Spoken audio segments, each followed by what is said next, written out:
reason why we chose the year 1886 is because of everything that happened before, but also what's going to happen after. Life changed from the Industrial Revolution in 1848 all the way through really to the First World War. The Victorian era, the city itself, the booming Industrial Revolution, you're kind of on the cusp of the modern era. At the same time, you sort of have this like lingering sense of mysticism. We definitely drew from a lot of that stuff.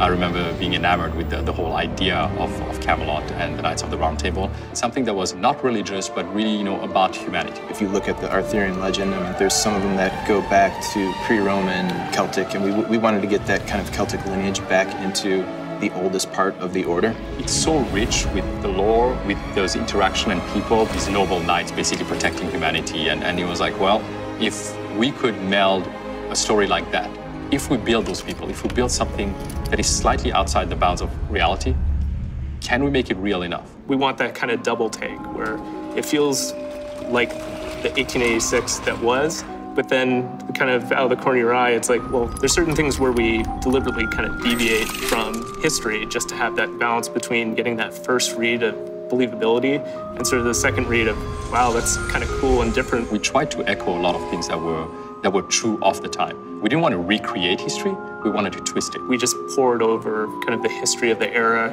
maps, the layout of London. Understanding the city, understanding really how it was laid out. We went to London with 20 people, location scouting and shooting extensive amounts of photos. If you hadn't been there, you have to go there to understand what life is like, what it feels like to walk in the streets, because a lot of it still exists. There's so much history. You can kind of see the layers of time and the layers of architecture built on top of each other, even at that time. We poured over period costumes and did photo shoots, not only capturing all the intricate details of the costumes, but also how people moved in them. A lot of European militaries at that time, they had these just a lot of craftsmanship, a lot of symbols and patches, and a lot of embroidery. The cording, the armored gorgets and bracers, like those are things we really spent a lot of time kind of pouring over reference, but then kind of inject all of our lore to kind of craft these specifically for these characters and for this order. When we started actually, melding this fiction and nonfiction, there was the need to make sure that we had some control over it. We early on had a lot of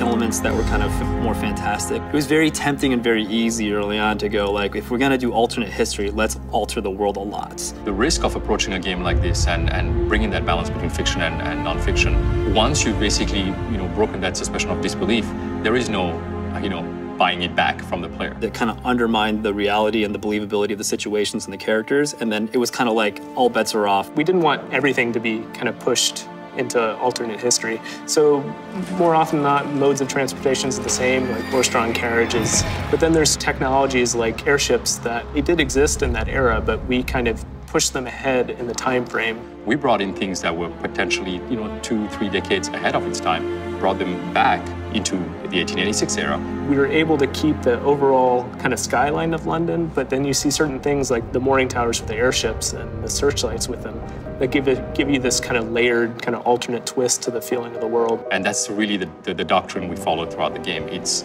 asking the question of whether or not people today that live today could believe the fiction that we're adding into our history. That's something that sort of ties everything together to make it feel like an era that existed kind of out of place and time. What's so fascinating about history is that regardless of all the fiction we write, I don't think it's ever as mysterious as history has been.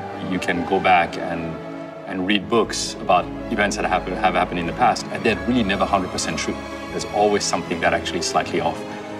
That gave us so much ammunition, basically, to build this IP and building that narrative and making this game feel like you're actually living through it. We wanted people to understand how it was to live in that world and to experience the differences in our history firsthand through the eyes of somebody who has seen that history as well.